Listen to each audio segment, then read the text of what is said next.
محب وطن کمانڈوز کی ایک سنسنی خیز داستان جو دفاعی وطن کے ساتھ ساتھ وادی کشمیر کو بھارتی درندگی سے بچانے کے لیے پچھلی 7 دہائیوں سے مسلسل دشمن کے سینے پر مونگ دل رہے ہیں۔ کہانی کی طرف بڑھنے سے پہلے آپ سے گزارش ہے کہ چینل کو سبسکرائب کیجیے اور ویڈیو کو لائک کیجیے۔ آئیے کہانی کی طرف چلتے ہیں۔ سب سے پہلے اس نے غسل خانے میں جا کر شیو کی، منہ ہاتھ دھویا۔ اس کے بعد اپنی جیب سے سفید رومال نکال کر اس کو صابن سے دھو کر پاک صاف کیا۔ ساتھ ہی اس نے وضو کر لیا۔ رومال کو اچھی طرح سے نچوڑ کر سکھانے کے لیے ایک کرسی پر ڈال کر پنکھا چلا دیا۔ اس کے بعد اس نے سب سے پہلے اپنا کرتا اتار کر ایک طرف رکھ دیا، پھر بڑی احتیاط سے میز پر رکھا ہوا دھماکہ خیز مواد والا لفافہ کھولا۔ اس میں سے باریک نسواری تاروں کا چھوٹا سا گچھا اور اس کے ساتھ منسلک کیا ہوا چھوٹا سا آلہ بڑی احتیاط سے نکال کر میز پر رکھ دیا۔ وہ اس کنڈنسر قسم کے چھوٹے سائز کے آلے کی تباہ کن صلاحیتوں کو جانتا تھا۔ اس نے بڑی احتیاط کے ساتھ تاروں کے گچھے کو کھولنا شروع کر دیا، پھر تاروں کے سرے کو باہر نکال لیا جس کو آگے سے مروڑ کر اس کے ساتھ ایک چھوٹی سی ہک لگا دی گئی تھی۔ یہ ہک اس تباہ کن بم کا کنٹرول پوائنٹ تھا۔ مجاہد اکبر علی بیٹھ گیا اور ان تاروں کو اپنے سینے کی گرد آہستہ آہستہ لپیٹنے لگا۔ 10-15 منٹ میں اس نے ساری تاریں اپنے سینے کی گرد لپیٹ لی۔ اس کے بعد بھارت کے فوجی کیپٹن کی وردی پہننی شروع کر دی۔ اس دوران وہ زبردست احتیاط برت رہا تھا کہ اس کے ہاتھ سے لگ کر تار کے سرے پر لگی ہوئی ہک نیچے نہ کھینچ جائے، کیونکہ اس کے نیچے کو کھینچنے کے ساتھ ایک قیامت خیز دھماکہ کے ساتھ اسے اور اس کے ساتھ 3-4 کوارٹروں کو بھی بگ سے اڑ جانا تھا۔ فیوز کنٹرول کا چھوٹا سا آلہ اس نے تاروں کے درمیان اپنے سینے پر بالکل دل کے اوپر اچھی طرح سے فٹ کر دیا تھا۔ اس آلے میں ٹائٹرک ایسڈ کے ساتھ دوسرے کیمیکل مادے تھے جنہوں نے ایک ساتھ پھٹ کر قیامت خیز تباہی مچانی تھی۔ سب سے پہلے مجاہد اکبر علی نے فوجی پتلون پہنی، اس کے بعد فوجی بوٹ پہنے۔ اس دوران اس کا رومال سوکھ چکا تھا۔ اس نے رومال کو دونوں ہاتھوں میں کھولا اور آنکھیں بند کر کے سورۃ فاتحہ پڑھ کر اللہ تعالیٰ سے اپنے گناہوں کی معافی مانگی۔ رومال پر پھونک ماری اور اسے تہہ کر کے ایک طرف رکھ دیا۔ پھر اس نے فوجی بش شرٹ پہنی جس کے کندھوں پر کیپٹن رینک کے 3 سٹار بنے ہوئے تھے۔ پھر اس نے رومال اٹھا کر اسے چوما اور بش شرٹ کی سامنے والی جیب میں ڈال لیا۔ اس نے اوپر کی طرف نگاہیں اٹھا کر کہا، یا اللہ یہ میرا کفن ہے، اسے قبول فرما لینا۔ سب سے آخر میں اس نے سر پر کیپٹن کی ٹوپی رکھی اور غسل خانے میں جا کر آئینے میں اپنے آپ کا جائزہ لیا۔ وہ انڈین آرمی کا باقاعدہ کیپٹن بن چکا تھا۔ اپنا کرتا پاجامہ اور چپل وغیرہ وہیں کمرے میں پلنگ کے نیچے چھوڑ کر نیچے اترایا۔ حسن علی رضا کار نے اسے دیکھا تو بولا، اکبر علی تم انڈین آرمی کے پورے کیپٹن لگ رہے ہو، خدا تمہیں تمہاری مہم میں کامیاب کرے۔ مشن کی کامیابی کے بعد مجھے ضرور خبر کر دینا۔ اکبر علی مجاہد نے زیر لب کہا، تمہیں معلوم ہو جائے گا۔ اس کے بعد مجاہد اکبر علی نے حسن علی سے ہاتھ ملایا۔ وہ اسے گلے لگ کر ملنے لگا تو مجاہد اکبر علی نے اسے فوراً پیچھے کر دیا۔ نہیں دوست، اس کی ضرورت نہیں ہے، خدا حافظ۔ اور اکبر علی بھارتی فوج کے کیپٹن کی وردی میں کوارٹر سے نکل کر سڑک پر آ گیا۔ نائٹرک ایسڈ اور دوسرے کیمیاوی اجزاء والا انتہائی طاقتور دھماکہ خیز مواد جس کو ہم بم ہی کہیں گے، اس کی بش شرٹ کے اندر سینے کے ساتھ بندھا ہوا تھا۔ تار کے سرے کے ساتھ بندھا ہوا ہک اکبر علی کی فوجی کیپٹن والی بش شرٹ کے اندر تیسرے بٹن کے نیچے تھا۔ اس کو ذرا سا دبانے سے بم نے پھٹ کر تباہی مچا دینی تھی۔ مجاہد اکبر علی بڑی شان کے ساتھ گنٹور کی گنجان آبادی کے ایک چوک میں آ گیا۔ اسے کسی خالی ٹیکسی کی تلاش تھی۔ فوجی گاڑی تو اس کے پاس نہیں تھی، یہ اس کی مجبوری تھی، لیکن وہ کسی اچھی سی ٹیکسی میں پرانے لائٹ ہاؤس کے پروجیکٹ تک جانا چاہتا تھا۔ آخر اسے ایک نسبتاً بہتر شکل و صورت والی ٹیکسی مل گئی۔ وہ اس میں بیٹھ گیا اور ڈرائیور کو لائٹ ہاؤس کی طرف چلنے کو کہا۔ ٹیکسی گنٹور کے گنجان علاقے سے نکل کر ساحل سمندر کی طرف چل پڑی۔ مجاہد اکبر علی کو اس بات کا احساس تھا کہ وہ غیر ملکی بھارتی فوجی کیپٹن ہے، یعنی اس کے پاس نہ تو کوئی فوجی شناختی کارڈ ہے، نہ کوئی پے بک ہے، اور نہ پروجیکٹ کے معائنے کی ضروری کاغذات ہیں۔ اگر وہاں کوئی اس سے بڑا افسر، کوئی میجر وغیرہ اسے چیک کر لیتا ہے تو وہ پکڑا جا سکتا تھا۔ اکبر علی یہ بھی جانتا تھا کہ وہ شہادت کی مہم پر جا رہا ہے اور اسے یہ کارروائی لائٹ ہاؤس کے زیر زمین تہہ خانے میں جا کر کرنی ہے۔ تہہ خانے یعنی ایٹمی میٹیریل والی لیبارٹری کے باہر دھماکہ کرنے کا کوئی فائدہ نہیں ہوگا۔ اس کا پروگرام یہ تھا کہ وہ ایک سخت مزاج فوجی افسر کی طرح پروجیکٹ کے گیٹ پر اترتے ہی سیدھا لائٹ ہاؤس کے تہہ خانے والے دروازے کا رخ کرے گا۔ گیٹ پر موجود فوجی جوان اس کو دیکھ کر سلوٹ ہی کریں گے، اس کو چیک نہیں کریں گے۔ اس کو اپنا یہ تیزی کا عمل جاری رکھنا ہوگا اور گردن اکڑائے سینہ تانے سیدھا تہہ خانے کے دروازے پر جا کر وہاں پر موجود فوجی گارڈ کے سلیوٹ کا سر ہلا کر جواب دیتا فوراً نیچے تہہ خانے میں اتر جائے گا۔ اگر نیچے یا دروازے پر کوئی اس سے سینئر فوجی افسر موجود ہوا اور اس نے اسے چیک کرنے کی کوشش کی تو وہ اسے اسپیشل ملٹری انٹیلیجنس کا حوالہ دے کر خاموش رہنے کی کوشش کرے گا اور اس کے رد عمل کی پرواہ کیے بغیر سیدھا لیبارٹری میں چلا جائے گا اور جہاں ایٹمی مواد کے سلنڈر پڑے ہوں گے وہاں جاتے ہی فیوز کنٹرول کی ہک کو دبا دے گا۔ بات یہ ہے کہ جو آدمی مرنے مارنے پر اتر آتا ہے تو پھر وہ دلیر ہو جاتا ہے. وہ چھوٹی چھوٹی مصلحتوں پر وقت ضائع نہیں کرتا. مجاہد اکبر علی تو خود شہید ہونے جا رہا تھا. وہ تو اگر ایسی صورتحال ہوگی تو وہ کسی بھی فوجی کو دھکا دے کر پرے گراتا ہوا نیچے اتر جائے گا. اتنا اس نے سوچ لیا تھا کہ ہنگامی صورتحال میں وہ اتنی احتیاط ضرور کرے گا کہ ٹارگٹ کے عین اوپر پہنچنے سے پہلے کوئی اس پر گولی نہ چلا دے. وہ ٹارگٹ پر گر کر اس کے ساتھ دھماکے سے اڑ جانا چاہتا تھا. ٹیکسی چٹیل ٹیلوں کی اوٹ سے نکل کر سمندر کے ساتھ ساتھ جا رہی تھی. اسے دور سے پرانا لائٹ ہاؤس نظر آنے لگا تھا. ٹیکسی ساحل کی ریت پر دوڑتی جا رہی تھی. جب ٹیکسی ناریل کے اس جھنڈ کے قریب سے گزری جہاں وہ ایک رات پہلے سادھو کے بیس میں دھونی لگائے بیٹھا تھا تو اس نے گردن موڑ کر دیکھا. اس کا ساتھی مجاہد یعنی چیلا جھونپڑی کے باہر سادھو کے بیس میں آلتی پالتی مارے بیٹھا تھا. مجاہد اکبر علی نے آنکھوں ہی آنکھوں میں اسے الوداعی سلام کیا اور ٹیکسی آگے نکل گئی. لائٹ ہاؤس پروجیکٹ کا گیٹ قریب آتا جا رہا تھا. مجاہد اکبر علی نے ٹیکسی ڈرائیور کو تیلگو زبان میں کہا, ٹیکسی گیٹ کے باہر روک دینا. ٹیکسی خاردار چار دیواری کی گیٹ کے سامنے جا کر رک گئی. مجاہد اکبر علی نے ٹیکسی ڈرائیور کو 20 روپے دیے اور بڑی شان سے گردن اکڑائے ٹیکسی سے باہر نکلایا. گیٹ پر کھڑے دونوں فوجیوں نے جو اسٹین گنے لیے پہرا دے رہے تھے فوجی کیپٹن کو دیکھ کر زور سے ایڑیاں بجا کر اس کی تعظیم کی.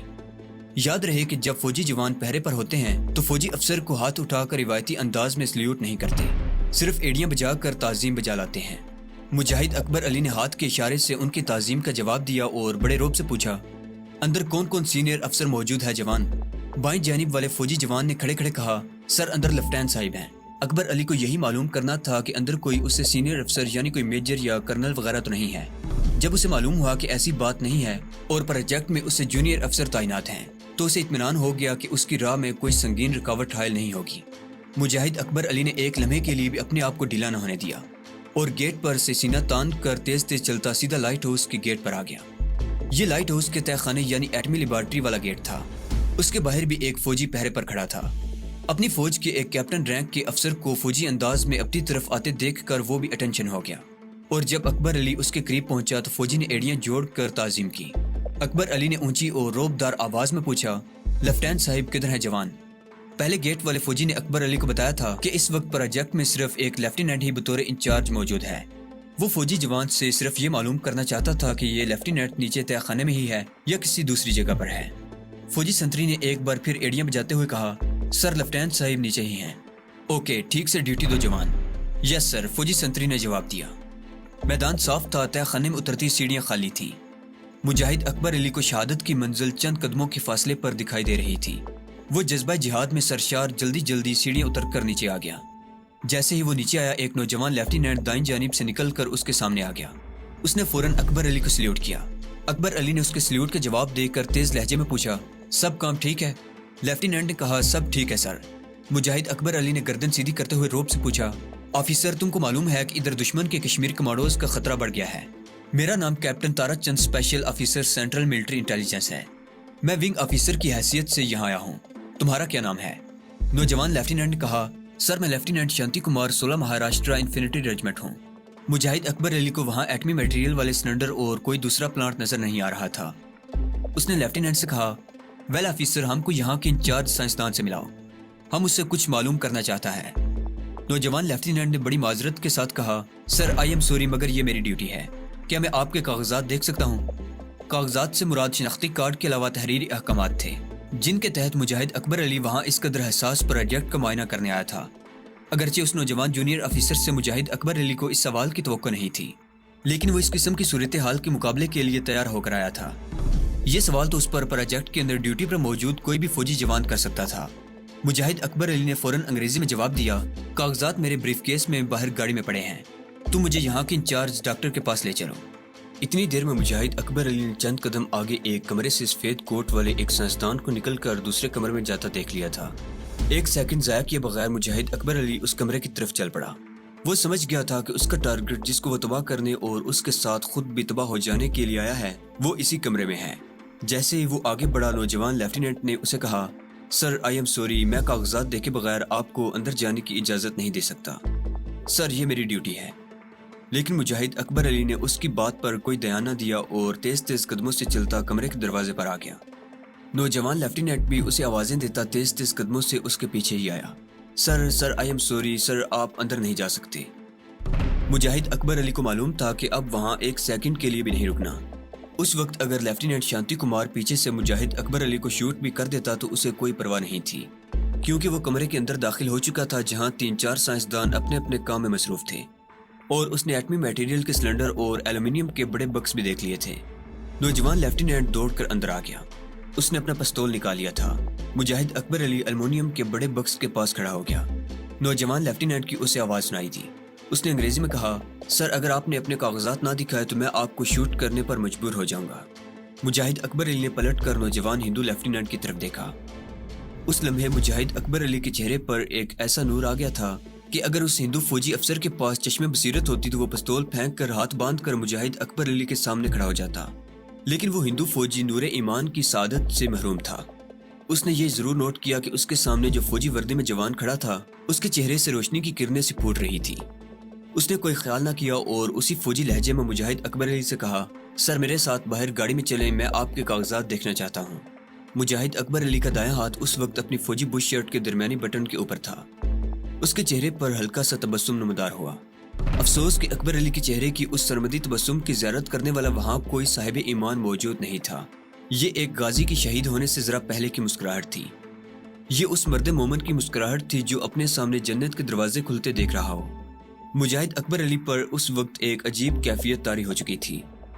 اس نے بلند آواز میں کلمہ شریف پڑھا اور بم کے ہک پر رکھا ہوا ہاتھ زور سے دبا دیا۔ اس کے ساتھ ہی وہاں ایک زبردست دھماکہ ہوا۔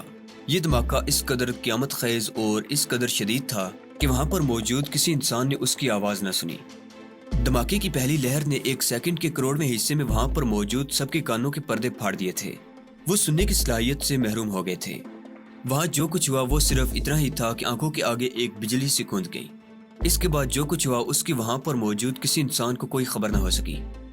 مجاہد اکبر علی کے سینے کے ساتھ بندے ہوئے دھماکہ خیز مواد کے پھٹتے ہی وہاں یہ ہوا کہ زمین پھٹ گئی، دیواریں پھٹ گئی، وہاں جو کچھ تھا پھٹ کر پرزے پرزے ہو گیا، اور یہ سب کچھ 1 سیکنڈ کے کروڑویں حصے میں ہوا۔ اور اس کے ساتھ ہی بیک وقت زمین کے نیچے سے 1000 میل، 2000 میل، 5000 میل فی سیکنڈ کی رفتار سے ہوا کے دباؤ کا ایک طوفان اوپر کو اٹھا، اور باہر پروجیکٹ کے گیٹ پر جو فوجی پہرا دے رہے تھے وہ ہوا کے دباؤ سے اچھل کر 100 فٹ دور جا گرے، اور پرانے لائٹ ہاؤس کے مینار کے اور وہاں جو کچھ بھی تھا سب کے پرزے اڑ گئے۔ اور جہاں پہلے ایک لائٹ ہاؤس کھڑا تھا اور فوجی گاڑیاں تھیں اور بھارتی فوجی پہرا دے رہے تھے اور تہ خانے میں سائنسدان ایٹمی میٹیریل کی پروسیسنگ کا کام کر رہے تھے، وہاں اب 1000 فٹ قطر کا اور 1000 فٹ گہرا ایک ایسا گڑھا پڑ چکا تھا جس کی تہ سے پانی نکلنا شروع ہو گیا تھا۔ لائٹ ہاؤس پروجیکٹ کے اندر تو دھماکے کی آواز کسی نے نہیں سنی تھی، لیکن گنٹور شہر میں سب سے پہلے زمین ہلی تھی۔ اس کے بعد ایک گونج پیدا ہوئی تھی، ایسی گونج جیسے سارا شہر اچانک پھٹ گیا ہو۔ لوگ بدحواسی کے عالم میں گھروں، دکانوں، دفتروں سے نکل کر جس طرف منہ اٹھا بھاگنے لگے تھے۔ مجاہد اکبر علی کا چیلا جو سادھو کے بیس میں ناریل کے جھنڈ تلے بیٹھا تھا، جس وقت بم پھٹا تھا تو اس کے نیچے سے جیسے زمین کھسک گئی تھی اور وہ آگے کو گر پڑا تھا۔ پھر اس نے اپنے ہوش و حواس درست کیے اور پرانے لائٹ ہاؤس کی طرف دیکھا۔ وہاں نہ کوئی لائٹ ہاؤس تھا اور نہ خاردار چار دیواری تھی، بس آگ کے شعلے تھے اور سفید، نیلا اور سیاہ دھواں تھا جس کے مرغولے تیزی سے گردش کرتے ہوئے اوپر کوٹ رہے تھے۔ دھماکے کی آواز مراد خان، ہاشم خان، سکندر اور عمران نے بھی سنی تھی۔ اس وقت وہ اپنی خفیہ کمین گاہ کی کوٹھڑی میں بیٹھے لائٹ ہاؤس پروجیکٹ کو تباہ کرنے کے منصوبے پر غور کر رہے تھے۔ وہاں بھی سب سے پہلے زمین ہلی جیسے زلزلے کا جھٹکا لگا ہو۔ عمران کہنے ہی والا تھا کہ زلزلہ ہے، کہ ایسا دھماکہ ہوا جیسے 10 آتش فشاں پہاڑ ایک ساتھ پھٹ پڑے ہوں۔ کوٹھڑی کی کھڑکیاں اور دروازہ ٹکرانے لگا۔ چاروں مجاہد کمانڈو خالی خالی آنکھوں سے ایک دوسرے کو تکنے لگے۔ وہ سمجھ گئے تھے کہ یہ کیا ہوا ہے، لیکن کہاں ہوا ہے یہ انہیں معلوم نہیں تھا۔ سکندر علی بولا، پورٹ پر کھڑا کوئی آئل ٹینکر پھٹ گیا ہے۔ عمران نے کہا یہ کچھ اور ہوا ہے، اور اس کے ساتھ ہی چاروں مجاہد کوٹھڑی سے باہر نکل آئے۔ عمران نے باہر اسی طرف آسمان پر نظریں اٹھا کر دیکھا جس طرف پرانا لائٹ ہاؤس تھا، وہاں دھواں ہی دھواں تھا۔ عمران نے ہاشم خان، مراد خان اور سکندر کو بھی وہ دھواں دکھایا۔ مراد خان نے پوچھا یہ کیا ہوا ہے؟ سکندر بولا بڑا خوفناک دھماکہ تھا، شاید بندرگاہ پر کوئی بوائلر پھٹا ہے۔ عمران مسلسل دھوئیں سے سیاہ ہوتے آسمان کو تک رہا تھا۔ اس نے آہستہ سے کہا، مراد خان مجھے کچھ شک ہو رہا ہے۔ کیسا شک؟ مراد خان نے پوچھا۔ اندر آ جاؤ، عمران بولا۔ چاروں مجاہد کوٹھڑی میں واپس جا کر بیٹھ گئے۔ وہ عمران کی طرف دیکھنے لگے۔ ہاشم خان نے پوچھا تمہیں کیا شک ہوا ہے عمران؟ عمران نے کہا مجھے اب یقین ہے کہ مجاہد اکبر علی کو شہادت کا رتبہ مل گیا ہے۔ کسی نے آگے سے کچھ نہ کہا۔ تینوں کے ہونٹ ذرا ذرا کھلے تھے اور وہ حیرت و استعجاب سے عمران کی طرف دیکھ رہے تھے۔ تمہارا مطلب ہے کہ مراد خان کچھ کہتے کہتے رک گیا۔ ہاں، عمران بولا۔ وہ جو کچھ کرنا چاہتا تھا وہ اس نے کر دکھایا ہے۔ مراد خان نے اسکندر سے کہا، فوراً لائٹ ہاؤس کی طرف جاؤ اور معلوم کرو کہ وہاں کیا ہوا ہے۔ اسکندر جا ہی رہا تھا کہ وہ مجاہد جو اکبر علی کے ساتھ ٹارگٹ کے قریب اس کے چیلے کا بیس بدل کر بیٹھا ہوا تھا، کوٹڑی میں داخل ہوا۔ اس نے منہ سر چادر سے لپیٹ رکھا تھا، اس کا سانس پھولا ہوا تھا، لگتا ہے وہ پرانی لائٹ ہاؤس ٹارگٹ سے دوڑتا ہوا وہاں تک آیا ہے۔ اسے دیکھتے ہی مراد خان نے پوچھا، غلام علی کیا ہوا ہے؟ یہ دھماکہ کیسا تھا؟ اس مجاہد کا نام غلام علی تھا۔ اس نے اپنے سانس کو درست کرتے ہوئے کہا، خان جی لائٹ ہاؤس اڑ گیا ہے۔ وہ کیسے؟ ہاشم خان نے پوچھا۔ غلام علی بولا، کچھ سمجھ میں نہیں آ رہا۔ دھماکے سے کچھ دیر پہلے میں نے اکبر علی کو ٹیکسی میں لائٹ ہاؤس کی طرف جاتے دیکھا تھا۔ اس نے فوجی وردی پہن رکھی تھی۔ عمران نے کہا، میرا اندازہ صحیح تھا۔ اکبر علی نے شہادت کا وہ درجہ حاصل کر لیا ہے جس کی ہم سب خواہش ہی کرتے رہ گئے۔ عمران نے مجاہد غلام علی سے پوچھا، لائٹ ہاؤس پورے کا پورا تباہ ہو گیا ہے نا؟ اس کا کوئی حصہ بچا تو نہیں؟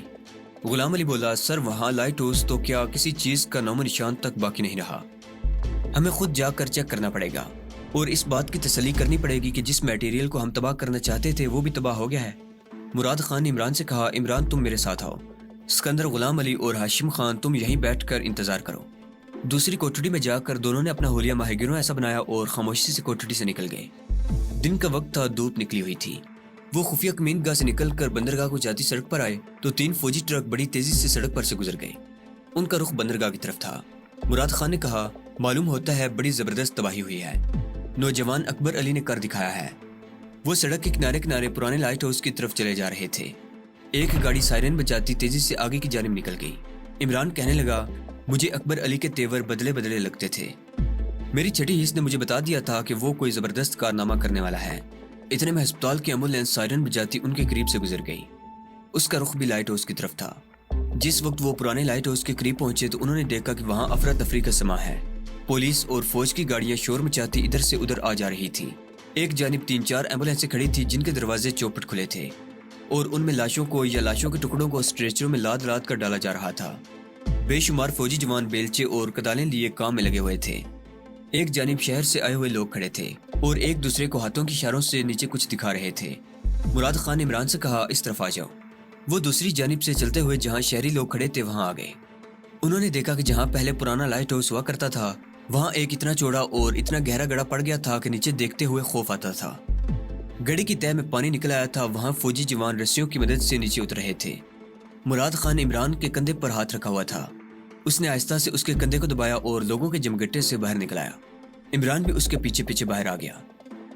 مراد خان نے اسے آہستہ سے کہا، خدا کا شکر ہے مشن کامیابی سے مکمل ہو گیا ہے، اب یہاں رکنا ٹھیک نہیں، واپس چلو۔ وہاں سے نکل کر وہ اپنی خفیہ کمین گاہ میں آ گئے۔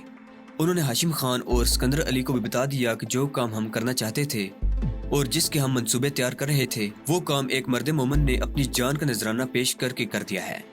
ہاشم خان کہنے لگا، اب ہمیں اس علاقے سے نکل جانا چاہیے۔